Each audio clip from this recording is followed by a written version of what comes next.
Hello and welcome to the A to Z Studios YouTube channel. My name is Toby Allen. I'm the A in A to Z and the producer in the studio.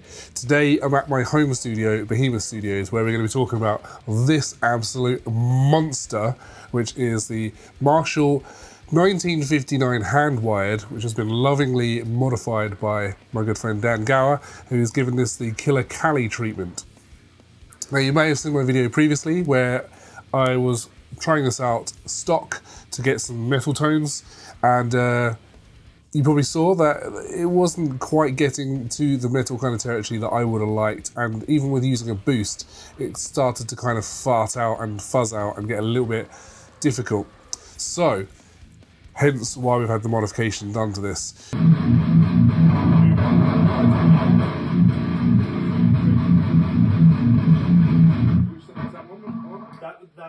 That's on the Midshift, that's on the middle, so that's the most scoop. Yeah.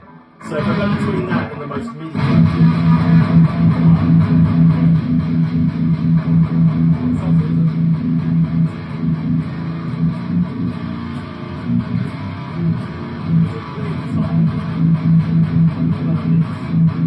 So going through what's been done externally, we've got, originally you had the presence, bass, middle, treble, and volume 1 and volume 2 controls. You also had 4 input sockets. You had essentially the 2 volumes here. You had inputs for each of the 2 volumes, and you had a high level input and a low level input. What we've got now is the volume 1 has been replaced with a master volume. The volume 2 has now been replaced with a violence control. Inputs 1 and 2 over this side have been replaced with gain 1 and gain 2, and then we've got a feel control here. What we've also had done to this is we've got an effects loop on the back. We've also got a glass and depth control, and the depth control also has a push-pull to make it into a thump control.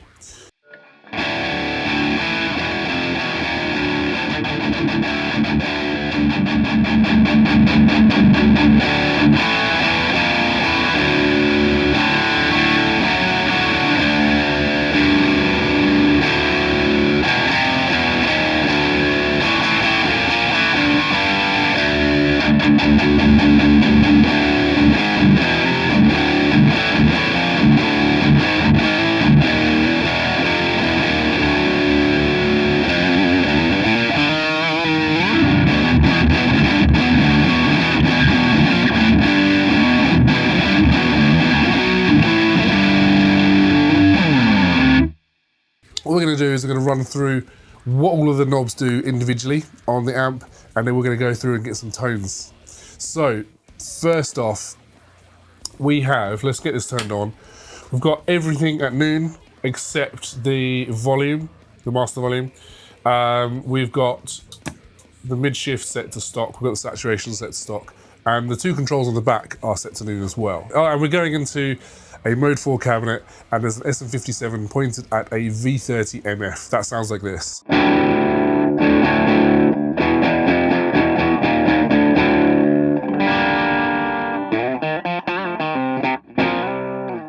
Which, you know, kind of your stock Marshall plexi kind of sound, which is great. It's a great place to start off with, and it really shows that the modifications have not ruined the amp, because you can still get that stock Marshall sound if that's what you wanted to do. In fact, really, this is like a Swiss Army knife of Marshalls now. You can get pretty much any Marshall tone you could ever want. So, going through, I've got the instruction manual, and one of the great things with this is that Dan has actually made a bespoke instruction manual for every single amp that he modifies or builds. So you've got nothing in there that's like, doesn't apply to this amp. You've only got things that apply to this specific amp. So that's really, really cool. So going through I've got the instruction manual just there, so I'm going to be reading through that as we go. First thing we've got here is input, which is where the guitar is plugged in. Then we've got gains 1 and 2. The amp has dual gain controls that are both active in the circuit at all times. They each control different parts of the circuit. Gain 1 is based earlier in the preamp section. Think of it as an input gain, and gain 2 is slightly later in the preamp section. Think of it more like a typical preamp gain. Both gain controls have push-pull bright switches, which simply acts like an EQ/filter circuit. When the gain controls are pulled, that's the bright switch on, The lower you set the control, the more the low frequency in the gain are filtered out and the gain sounds thinner.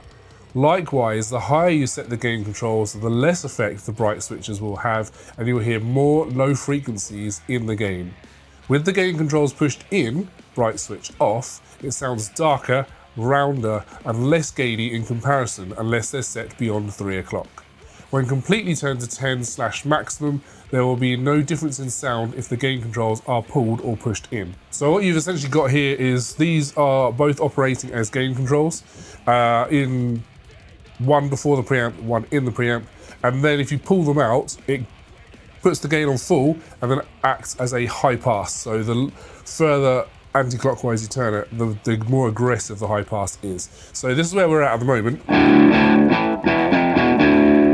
If I take that to full, the gain 1.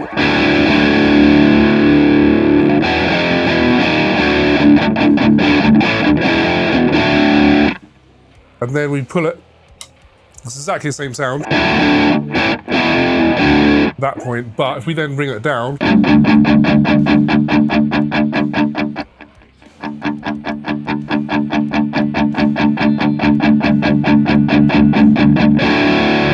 you can see that it's then affecting as a aggressive high pass, and the more you turn it, the more aggressive it gets. And then because you've got less low-end information coming through, you've got less perceived gain because there's less signal coming through, because you've essentially halved the signal by high passing the bottom half of it.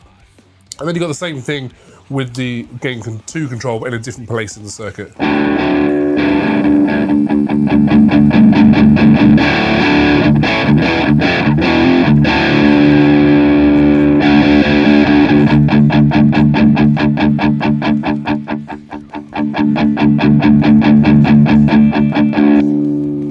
So you can almost think of this as the gain in the preamp, and you can almost act like gain 1 as a boost pedal in front of the amp, especially if you're pulling it and then cutting some of the lows out. It is like you're using a tube screamer with the mid turned up, cutting out some of the low end and making it tighter. It's really nice. What I generally like on here is basically pulling both of them and put them to about 3 o'clock. That sounds like this.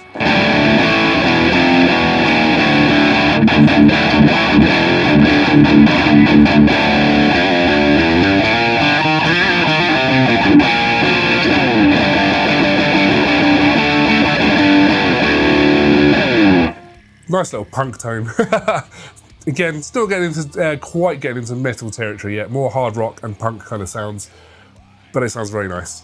Then the next thing we've got over here is the feel control, and the feel control allows you to dial in the overall feel of the gain structure, either tight and snappy or spongy and compressed, etc. You can start out with the pot at 0 for the tighter setting, and as you turn the pot clockwise, it will bring in more thickness to the tone and more of a compressed / spongy feel. So let's do that. Let's put it down to the 0.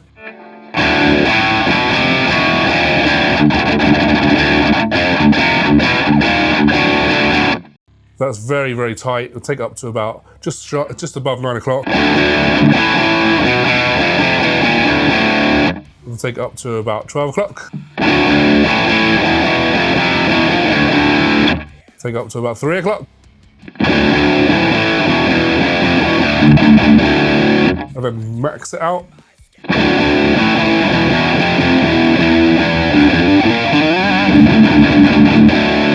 You can hear, it's particularly once it gets to about 1, 2 o'clock, the thickness really starts to come out and it really starts to make a huge difference. But then obviously when you take all the way down to the bottom, it's very, very tight. Which is probably good on really low tunings, but I'm in D standard. I'm using this Solar GC 1.6C with EMG 81 and 85 with a 24 volt mod. So relatively speaking, tuned quite high these days, D standard, very high really. So with that, you want it kind of that thicker, more compressed kind of sound to it. So I normally like it around 2 o'clock. Which actually for me works really well in this tuning, but also for drop A as well, which I will be messing with later in the video.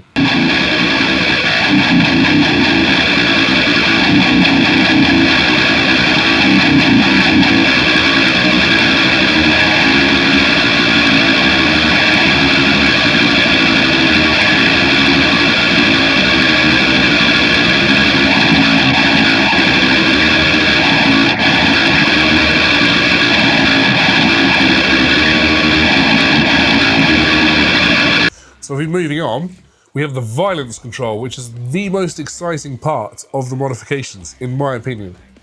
Well, maybe it's tied with master volume, but we'll come to that. The violence control, essentially, like to me, it's like, you know, when the whole Spinal Tap thing, these amps go to 11. Well, the violence takes this amp to 20. That's the way I look at it, at least. Let's see how Dan describes it. The violence control is for adjusting the overall gain level in the high gain mode. The control is also a push-pull switch. When pulled, it activates the high gain mode, which is 4 gain stages. When pushed in, it switches down to 3 gain stages with less gain and compression. The violence control will have no effect at all when pushed in. So it's pushed in at the moment, not doing anything. Where I put it now is at the position where if I pull it, it will actually not do anything. So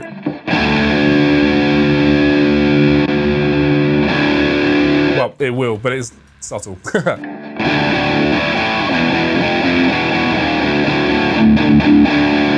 But turning this is where the fun begins. So let me chug and I'll turn it.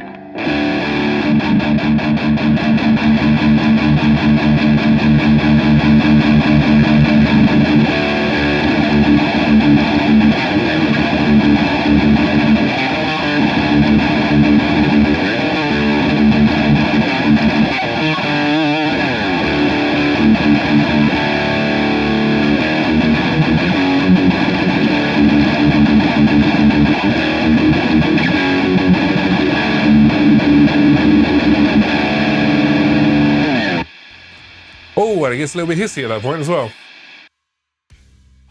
So I quite like it around about 2 o'clock-ish. That's like this.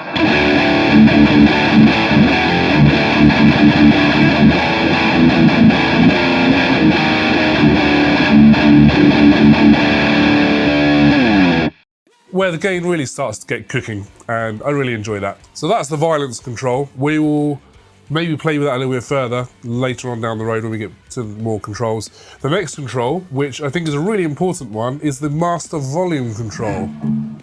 Now, what's great about this is that ordinarily, stock plexi will, almost all of the gain happens in the power amp stage. So to get that gain cooking, you need to absolutely dime the volume 1 and 2. And at that point, you're gonna just destroy your house, you're gonna destroy your hearing, you're gonna just completely melt everything and anything in a 30-mile square radius. That makes no sense, but you get what I'm saying. It's stupid loud. So having a master volume is absolutely delicious because it makes it so you can actually get decent tones out of this at incredibly low volumes. At the moment, we've got the volume on 3, and it's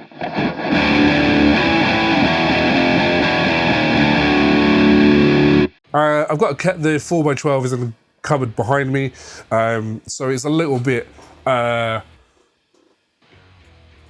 attenuated coming into this room, but it's pretty loud. But it's manageable. I'm not having to wear earplugs. I'm not having to wear ear defenders. When I tried this before it was modified and I put it to full volume, I had earplugs and I had ear defenders on, and I had the cab in the cupboard facing the opposite direction, and I still got dizzy from the sound pressure levels because it was just insanely loud, and it was just kind of unusable. So that is huge. The master volume is huge. And when we come to the saturation switch, you'll see another reason why the master volume is particularly useful to have. So moving on, we've got the treble, middle and bass controls, as you would expect on any decent self-respecting preamp on an amp. One thing that's different on these now, it's been modified, is that these have a greater range of gain. So if you imagine an EQ where you have like your frequency, and you can turn that and choose your frequency, you've got your Q, and then you've got your gain, where you could turn the gain up to on a stock Marshall is much lower than on this one. So for example, we can go all the way there with the mid, whereas if you did that on stock, it would be similar to what this sounds like there. Barely any movement at all. So let me just show you that. We'll start off with the treble. I'm gonna chug and then I'll chug and I'll turn the range on.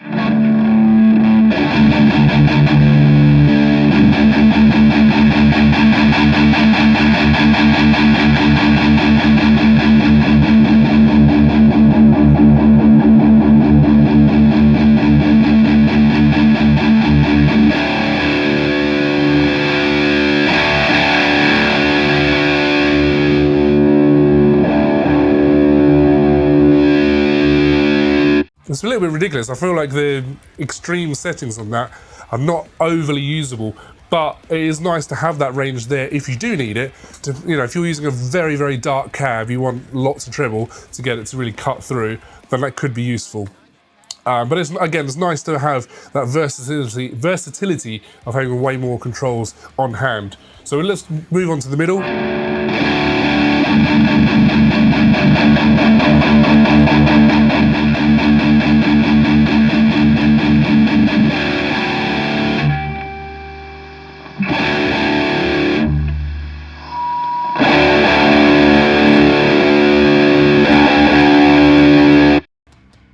Gonna turn it down a little bit.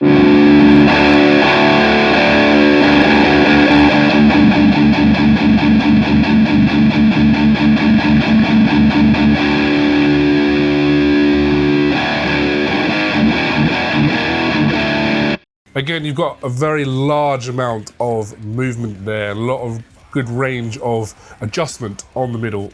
And then the same with the bass.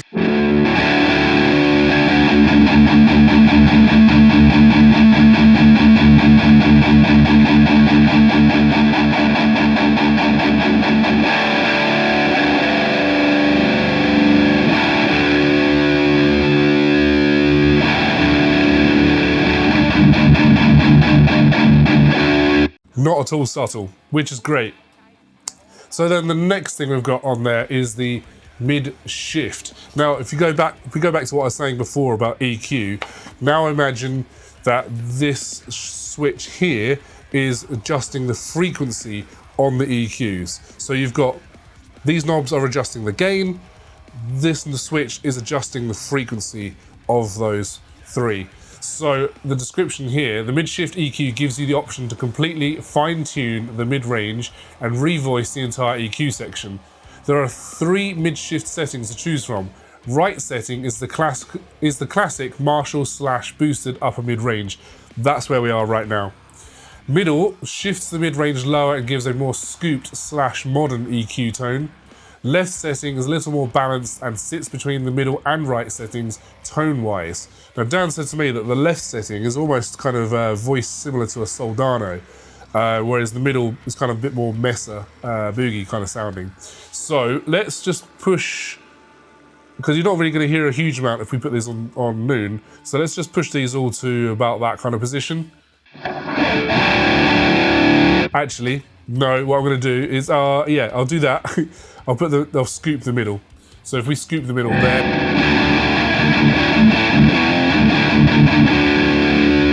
Middle setting.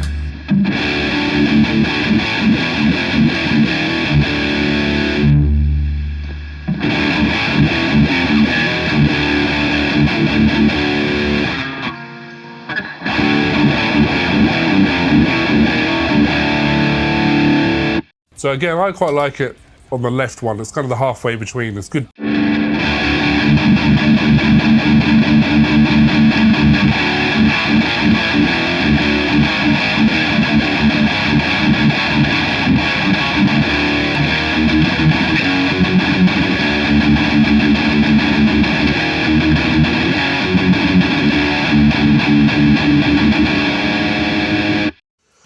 Very tasty.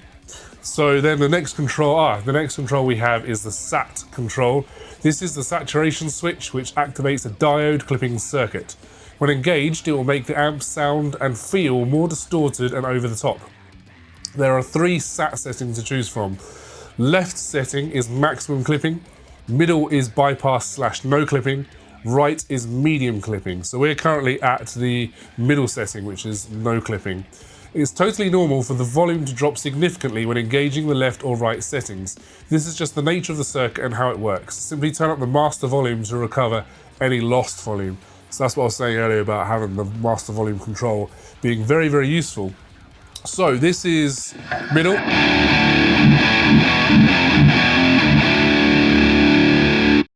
And then we'll move over to the right, which is medium clipping. You can hear the volume drop.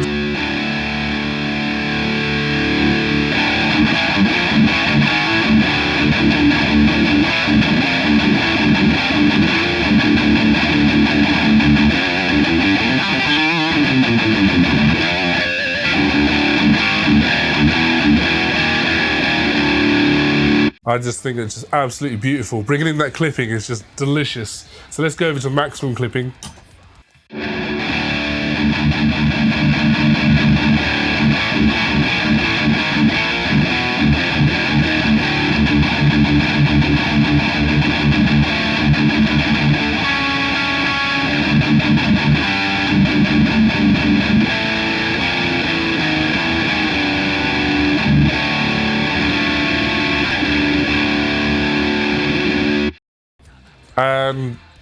Just put on standby to get rid of some of the hiss. That is just insane. What I love at that point is you've got the gain, and then you've got, like, once you put the violence on, you've got this other gain, and then once you put saturation on, there's this other gain. It's like there's 3 different distortions happening together to bring you that tone overall. And it's just so thick and delightful to play through. And what I love as well is that when you get to that point, you've got a stupid amount of gain. There's still all of that articulation and still all that detail. It's not just like a wall of distortion. It is just beautiful because you can hear all the notes still, and it's lovely. And I mean, you've got a bit of hiss happening, but there's no noise gate or anything happening on here, so it's relatively very quiet for the amount of gain that we're playing with, and for how close the guitar is to the amp itself as well. That's something to consider in that.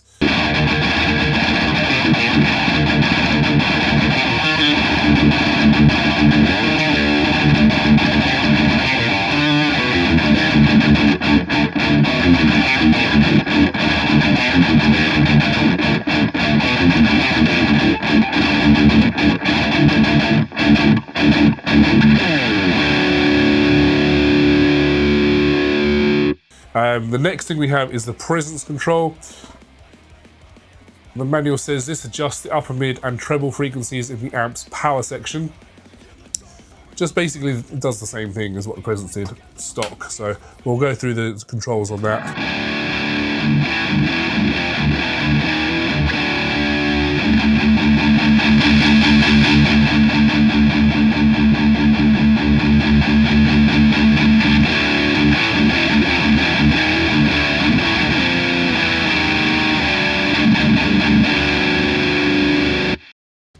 Yeah, there we go. So that's all the controls on the front of the amp. Should we have a look at the back? Here we are looking at the back of the amp now. There's a few additional things that were added. We've got the effects loop here. Generally speaking, I will use a noise gate here. Something like the Spectre Media cock blocker is absolutely brilliant. And that's, yeah, just a serial effects loop. We've also got glass and depth controls, and the depth control also has pull for thump. So those are additional as well. So with the glass control, the manual says that the glass control adjusts the tone of the amp's power section. With the control set at 0, you have the darkest/smoothest tone available, and as you turn the control further clockwise, you make the amp sound much brighter, more present and aggressive.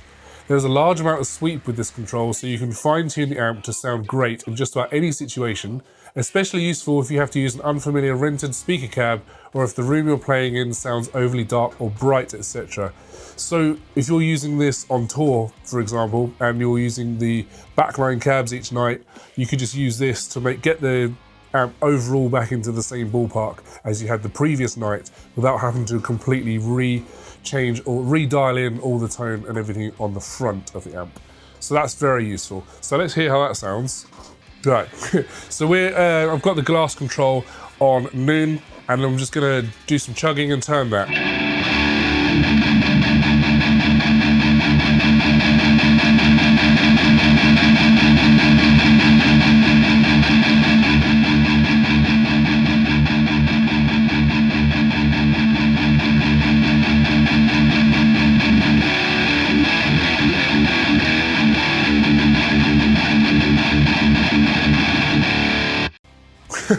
Sorry, I always get carried away playing this amp. So yes, that is really good. It's very, very, again, not subtle. There's a lot of variety of sound in there as you dial through. So next we're gonna look at the depth control. The depth is like your presence control, but it's for the bass frequencies. This control adds that big modern low end from the power section of the amp. So it's kind of like a resonance.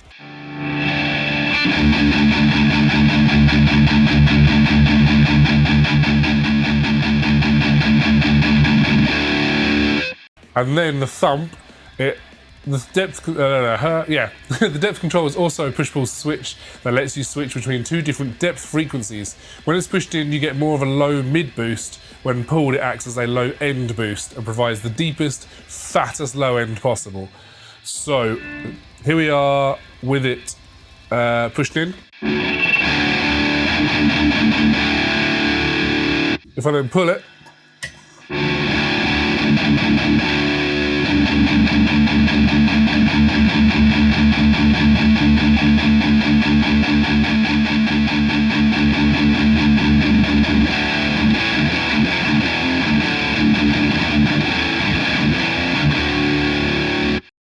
yeah, that sounds pretty great. So again, there's a lot of variety on there. There's a lot, it's not subtle. There's a lot of sound you can go for there. And it's great because if you've got different pickups that have different frequencies and different frequency resonances, then you can choose what's going to work best. Again, same with the cab as well. If you're using a different cab, which is a darker cab, then you're going to want to bring that down. If you've got a much brighter cab, then you go up on that. Again, it's just lots of variety. You can get all sorts of different sounds out of that by having all of these controls on here.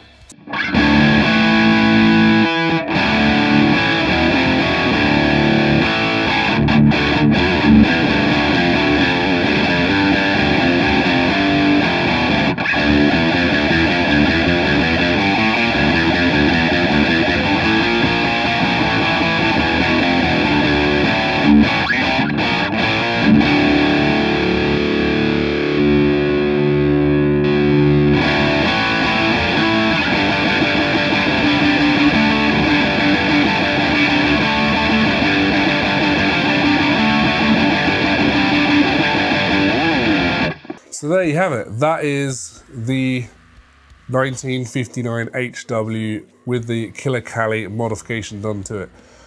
Was the mod worth doing? Yes, absolutely. I wasn't really using the amp beforehand because the volume was just too difficult to deal with, and there was just not the amount of gain that I would have liked for a proper metal tone, and now it gets used a lot. If anything, it gets used too much. The other amps struggle to get a bit of a look in. So thank you very much for watching. If you've liked what you've seen, give us the thumb, hit subscribe, and we'll see you next time.